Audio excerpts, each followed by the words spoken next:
किसे कितने वोट मिले हैं। एनके सिंह साहब इस वक्त हमारे साथ मौजूद हैं स्टूडियो में। सिंह साहब, 5 घंटे का वक्त हो चुका है वोटों की गिनती शुरू हुए और 14,000 और 16,000 वोटों से आगे है समाजवादी पार्टी गोरखपुर और फूलपुर में।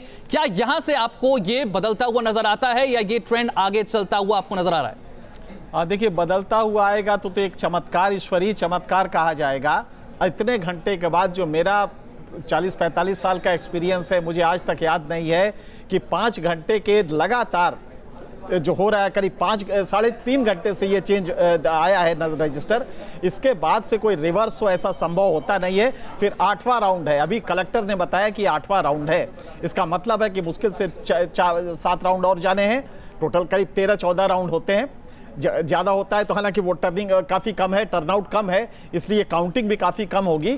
इसलिए हम कह सकते हैं कि अब ये रिजल्ट रिवर्स होना ईश्वरीय चमत्कार ही हो सकता है। लेकिन अगर ये रिजल्ट आता है और वो भी गोरखपुर में, तो 2 चीज़ें हैं। आपने एक योगी के हाथ में राजदंड दिया, आज उसका भी टेस्ट था। एक हिंदुत्व के अलंबरदार को आपने राजदंड दिया, उसका भी टेस्ट था। और गोरक्ष पीठ के महात्म्य जिसको लेके 25 साल से वहां पे बीजेपी जीत रही थी, योगी आदित्यनाथ जीत रहे थे, ये उसका भी टेस्ट है।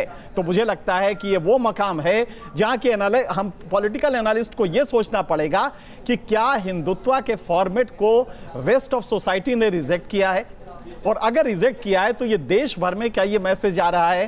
क्योंकि अगर बीजेपी यहां पे हारती है तो कोई कारण नहीं है कि इस समय अपोजिशन यूनिटी पूरी तरह मुकम्मल ना हो। सोनिया गांधी ने कल ही किया है एक दावत डिनर पार्टी अपोजिशन का, और आज मुझे लगता है कि इस परिणाम के बाद अब मजबूरी होगी कि अपोजिशन एक साथ आए अगर बीजेपी के इस जो एक्सेप्टेबिलिटी है इसको रोकना है। तो 2-3 चीजें इससे होंगी। एक तो ये मैसेज क्लियर जाएगा, और यही नहीं, फूलपुर में भी आप देखें एसपी बीएसपी कॉम्बिनेशन इन दोनों जगह पे अगर जीतती है तो एक फॉर्मिडेबल कॉम्बिनेशन है। इसको जरा इस तरह देखिए कि अगर कांग्रेस भी जुड़ जाती तो जो वोट, मैं यही सवाल आपसे करने वाला था कि क्या कांग्रेस चूक गई?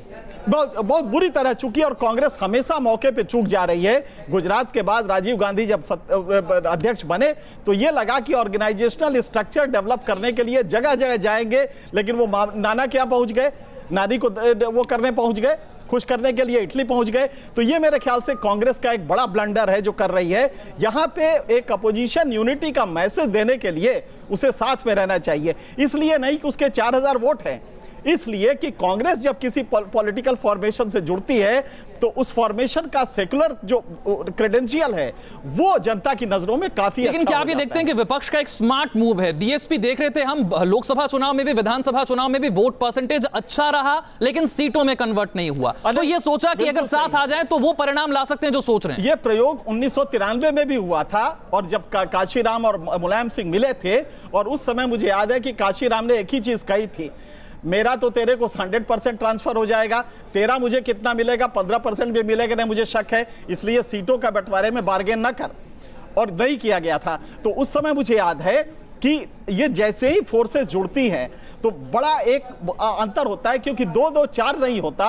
एफपीटीपी सिस्टम है हमारा, first pass the post system, इसमें 2-2-4 की जगह कई बार 2-2-6 भी होता है, 8 भी होता है, और वो होता हुआ नजर भी आ रहा है एसपी और बीएसपी के साथ आने से। गोरखपुर से इस वक्त दीपक हमारे सहयोगी हमारे साथ हैं। दीपक, और कितने राउंड की गिनती बाकी है, और क्या जो अभी रुझान हमें नजर आ रहे हैं इनके पलटने की अब कोई संभावना बची है? देखिए, अभी 9वें राउंड की गणना का परिणाम लेकर के जिलाधिकारी आए थे, और उसके हिसाब से 14,500 वोटों से समाजवादी पार्टी के प्रत्याशी प्रवीण निषाद बीजेपी के उपेंद्र शुक्ला से आगे हैं। लेकिन हमारे जो सूत्र हैं उसके हिसाब से लगभग 25,000 वोटों से इस समय आगे चल रहे हैं समाजवादी पार्टी के प्रत्याशी 13वें राउंड में। स्थिति साफ है, जीत जो अंतर है दोनों के बीच में वो लगातार बढ़ता जा रहा है। किसी भी राउंड में समाजवादी पार्टी पिछड़ती हुई नजर नहीं आ रही है। जितने भी अभी तक राउंड हुए ये साफ जाहिर करता है कि बीजेपी के लिए जो मुश्किलें हैं वो बढ़ती जा रही हैं। हालांकि 30 राउंड तक मतगणना होनी है, और परिणाम को लेकर के कयास अभी से पूरी तरह से लगा पाना थोड़ा सा मुश्किल है, लेकिन शुरुआती तौर पर जिस हिसाब से अभी तक परिणाम आ रहे हैं बीजेपी के लिए राह कठिन है। योगी आदित्यनाथ के लिए भी ये चुनौती बढ़ गई है क्योंकि उनके अपने शहर में, अपने लोकसभा में अगर इतना बड़ा अंतर समाजवादी पार्टी ले रही है तो आने वाले समय में समाजवादी पार्टी के लिए तो जो गठबंधन है उसके लिए तो बेहतर एक साथ यहाँ पे देखने को मिला, लेकिन बीजेपी के लिए मुश्किलें लगातार बढ़ती जा रही हैं जैसे जैसे नए नए राउंड के परिणाम आते जा रहे हैं। हम देख रहे हैं कार्यकर्ता भी वहां पर हैं, कई जगह पर तो जश्न मनाना भी शुरू हो चुका है।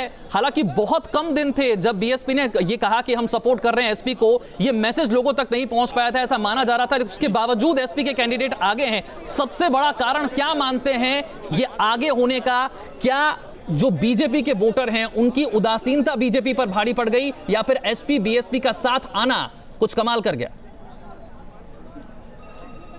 देखिए, दोनों बातें हैं। बीजेपी के वोटरों की उदासीनता तो सबसे बड़ी वजह है। शहरी क्षेत्र में जो बीजेपी के सबसे बड़े वोटर माने जाते थे गोरखपुर के, उन्होंने वोट नहीं किया।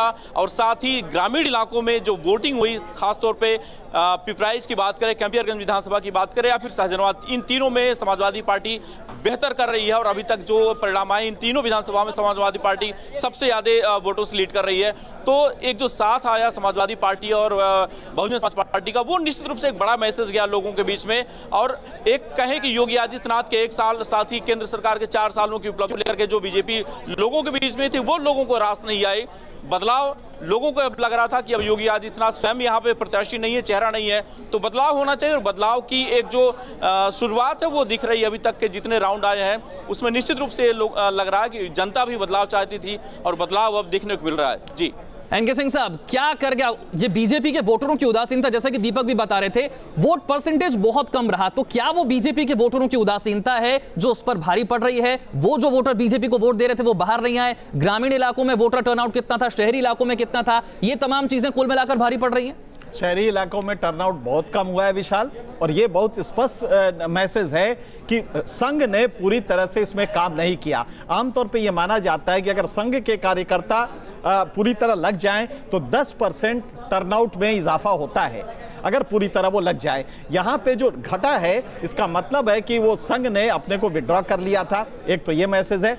दूसरा ये है कि यही अगर कैंडिडेट समाजवादी पार्टी का ना हो के बीएसपी का होता दोनों जगह, तो ट्रांसफरेबिलिटी कम हो जाती, क्योंकि तब जो मुलायम सिंह, अखिलेश यादव के समाजवादी पार्टी के वोट थे वो छिटक जाते और वो कुछ बीजेपी में चले जाते, कुछ बीएसपी में चले जाते। लेकिन यहाँ पे चूंकि समाजवादी पार्टी का कैंडिडेट। एनके सिंह साहब, गोरखपुर के डीएम इस वक्त क्या कह रहे हैं, आप जरा सुनवा देते हैं। 611, विजय कुमार राय को 516, श्रवण कुमार निषाद को 948 और नोटा में 2468 वोट गए। एक बार फिर रिपीट कीजिए। मैं आपको मुख्य कैंडिडेट्स को बता देता हूं। जो भाजपा के कैंडिडेट हैं उनको 1,20,917 मत मिले हैं 9वें चक्र के अंत तक, और जो समाजवादी पार्टी के कैंडिडेट हैं उनको 1,35,565 मत मिले हैं। करीब 15,000 का फासला। सर, अभी कुछ देर पहले ये बात हो रही थी कि मीडिया को अंदर एंट्री नहीं है, समाजवादी पार्टी वाले आरोप लगा रहे थे, विधानसभा में हंगामा मचा है, क्या कुछ हो रहा है सर यहाँ पे? ये पूर्णतः गलत है। देखिए, इस पूरे परिसर में 5 स्थानों पे काउंटिंग हो रही है और मीडिया सेंटर हमने बहुत शानदार रूप से इस पंडाल के बराबर में लगाया हुआ है, जहाँ सारी सुविधाएं भी, टेलीविजन भी, हवा, नाश्ता पानी सब मौजूद है। और जो इलेक्शन कमीशन के इंस्ट्रक्शंस हैं, उनके इंस्ट्रक्शंस ये रहते हैं कि जिस एरिया में ईवीएम्स का सर्कुलेशन है उस एरिया में मीडिया को परमिशन नहीं होती है। हमने सुबह से ही जो ये काउंटिंग एजेंट्स का पूरा इलाका है, यहाँ मीडिया वाले कई बार गए भी हैं, किसी भी एसी में उनको जाने की अनुमति है और हम स्वयं भी बिल्कुल सामने बैठे हैं और हर राउंड के बाद आके आप लोगों से बात कर रहे हैं। बीच में भी आप लोगों से बात की है, ये बात पूरी तरह गलत है। सर, जो समाजवादी पार्टी आरोप लगा रही है कि काउंटिंग में कहीं गलतियां हो रही हैं, कुछ उसका शिकायत भी उन्होंने चुनाव आयोग से किया है, इस पे आप क्या कहना चाहेंगे? ऐसी कोई शिकायत हमारे संज्ञान में नहीं है और ना ही निर्वाचन आयोग ने हमसे इस बारे में कोई पूछताछ की है। हमने उनको स्थिति ये बताई है कि हमारे यहाँ काउंटिंग की जो प्रक्रिया शुरू हुई, क्योंकि हमारे यहाँ 5 विभिन्न स्थानों पर हमारी असेंबली कॉन्स्टिट्यूएंसीज हैं और हमारे ऑब्जर्वर्स 5 नहीं हैं, केवल 2 हैं, तो उनके पास शीट आने में, उनके द्वारा जांच करने में, उसके द्वारा हस्ताक्षर करने में, इसमें जरूर कुछ विलम्ब शुरू में हुआ था, लेकिन अब निरंतर हर 5-7 मिनट में एक शीट आ रही है और हम लोग अनाउंसमेंट्स कर रहे हैं। हमारा जो है एक्चुअल काउंटिंग है वो 20 से भी अधिक बूथों पे टेबल्स पे समय हमारे 5 एसीज में 20 राउंड से भी ऊपर चला गया है और हमें उम्मीद है कि आने वाले घंटे में ये काउंटिंग पूरी हो जाएगी। उसके बाद हम लोग वीवीपैट की जो एक वीवीपैट जो रैंडमली चुनी जाएगी उसकी पर्चियों की गिनती करेंगे और उसके बाद निर्वाचन के परिणाम की घोषणा करेंगे। सब कुछ शांतिपूर्ण और अच्छे तरीके। तो गोरखपुर के डीएम बता रहे हैं 15,000 वोटों से अब समाजवादी पार्टी आगे चल रही है। और एनके सिंह साहब, इस तरह की सफाई देने की जरूरत पड़नी नहीं चाहिए थी डीएम को, लेकिन सवाल विपक्ष ने भी उठाए, सवाल हमने भी उठाए, मीडिया ने भी उठाए कि किस तरीके से कितने राउंड की गिनती पूरी हो चुकी है, कितने वोट से आगे चल रही है समाजवादी पार्टी या फिर बीजेपी के कितने वोट हैं, ये जानकारियां बाहर नहीं आ रही थी। और ये कारण है कि हर 15-20 मिनट के बाद डीएम को बाहर आना पड़ रहा है, अब बताना पड़ रहा है, सफाई देनी पड़ी। ये स्थिति नहीं आनी चाहिए, लेकिन फिर भी आई।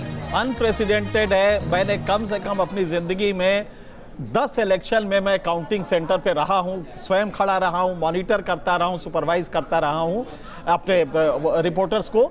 मुझे याद नहीं आता है कि कभी हर राउंड के बाद कोई डिस्ट्रिक्ट मजिस्ट्रेट जो आरओ होता है, जो रिटर्निंग ऑफिसर है, वो आके ये बताए कि साहब इस राउंड में इतने वोट हैं। ये क्यों किया जा रहा है मेरी समझ में नहीं आ रहा है। जहां तक एक्सेस का सवाल है, ये बिल्कुल नहीं है। एक्सेस वहां तक दी जाती है और हर राउंड का कैलकुलेट करके एक आदमी बताता था रिपोर्टर को। ये जो कह रहे हैं कि मीडिया को एक अलग खाने पीने का इंतजाम, यहाँ इशू खाने पीने का नहीं है। यहाँ पे ये कि आपने वहां पे जो आपके मीडिया है उसको, लेकिन स्थिति संभाल ली, अब ऐसा कहेंगे आप? जी, स्थिति संभाल ली अब कम से कम? नहीं, स्थिति संभाल लिए अभी, लेकिन हर राउंड के बाद आप आके डिटेल देंगे, ये अनप्रेसिडेंटेड है, पहले कभी नहीं हुआ है। हो सकता है कि ट्रांसपेरेंसी दिखाने के लिए कर रहे हो, या हो सकता है कि ट्रांसपेरेंसी हो चाहे ना हो, ये दिखाया जा रहा हो, लेकिन जो भी है अभी तक का जो है, ये हम कह सकते हैं निहायत ईमानदारी से किया जा रहा है। और जो वोट, यानी कि अब सवाल उठाने लायक यहाँ पर कुछ नहीं बचता है। जिस तरह के सवाल उठाए जा रहे थे, डीएम हर राउंड के बाद सामने आ रहे हैं, बता रहे हैं कि वोटों की गिनती कितनी हो गई है, कौन आगे चल रहा है। उपचुनाव में वोटों की गिनती लगातार जारी है। यूपी और बिहार में हुए उपचुनाव में वोटों की गिनती जारी है सुबह 8 बजे से। और अब तक जो अपडेट है एक बार फिर से आपको बता दें, गोरखपुर में और फूलपुर में समाजवादी पार्टी के कैंडिडेट 15,000 और 16,000 वोटों से आगे चल रहे हैं। भारतीय जनता पार्टी के लिए एक बड़ा झटका है। झटका सिर्फ इसलिए नहीं क्योंकि 2 लोकसभा सीटों की बात है, बल्कि इसलिए भी क्योंकि मुख्यमंत्री और उप मुख्यमंत्री की यह सीट है। बिहार की अगर बात करें तो भभुआ की विधानसभा सीट बीजेपी के पास थी, वहां पर बीजेपी एक बार फिर से आगे है। जहानाबाद विधानसभा में आरजेडी आगे है, लेकिन अररिया की लोकसभा को सीट को लेकर अभी निर्णायक बढ़त किसी के पास नहीं है। 6,000 वोटों से इस वक्त बीजेपी आगे। उत्तर प्रदेश की चर्चा हम लगातार कर रहे हैं, लेकिन एनके सिंह साहब, बिहार की जो 3 सीटें हैं, इनके जो रुझान है, इसे देखकर क्या साफ तौर पर कोई संदेश निकलकर सामने आता है कि नीतीश का जो फैसला था वो सही था या नहीं? नहीं, देखिए, नीतीश का फैसला सही था, एक तो इसका है। उसके अलावा नीतीश से हट के आरजेडी इंडिपेंडेंटली आज लड़ रही है। ऐसे में आरजेडी का क्या स्थिति है ये मैटर करेगा, इसलिए कि आरजेडी की बैसाखी पे नीतीश चल रहे थे। एक बात बहुत साफ है कि नीतीश हमेशा बैसाखी पे ही रहे हैं, उनका अपना सपोर्ट बेस कभी नहीं रहा है। सुशासन बाबू तमाम नाम तो उन्होंने दिए, लेकिन सपोर्ट बेस के लेवल पे नीतीश का ना तो ऑर्गेनाइजेशनल स्ट्रक्चर रहा है, न ही उनका कोई पॉलिसी रहा है, और न ही कोई यूं कहिए कि बेस रहा है। ऐसे में नीतीश की मजबूरी है कि किसी ना किसी बड़े पॉलिटिकल फॉर्मेशन के साथ जुड़े। आज जब वो बीजेपी के साथ गए हैं, इसके बावजूद आरजेडी अगर कहीं जीत रही है या अपने वोट्स को इंटैक्ट रख रही है, तो मैसेज यही है कि आरजेडी एक फॉर्मिडेबल कॉम्बिनेशन के रूप में आने वाले दिनों में आ सकती है। और ये नीतीश को सोचना पड़ेगा, बीजेपी को भी सोचना पड़ेगा कि अगर जहानाबाद में या इसको आप कहीं भी लें, अगर उसका सपोर्ट बेस बढ़ रहा है, तो इसका मतलब लालू जेल में है। ये मैसेज जो विक्टिम इमेज लेके आया कि लालू के साथ ज्यादती हुई है, ये मैसेज बहुत स्ट्रांग था। और इसकी वजह से जो फोर्सेस थी, सोशल जस्टिस फोर्सेस जो लोअर कास्ट की थी, वो सब एक साथ हो गई हैं। ये मैसेज बहुत साफ है।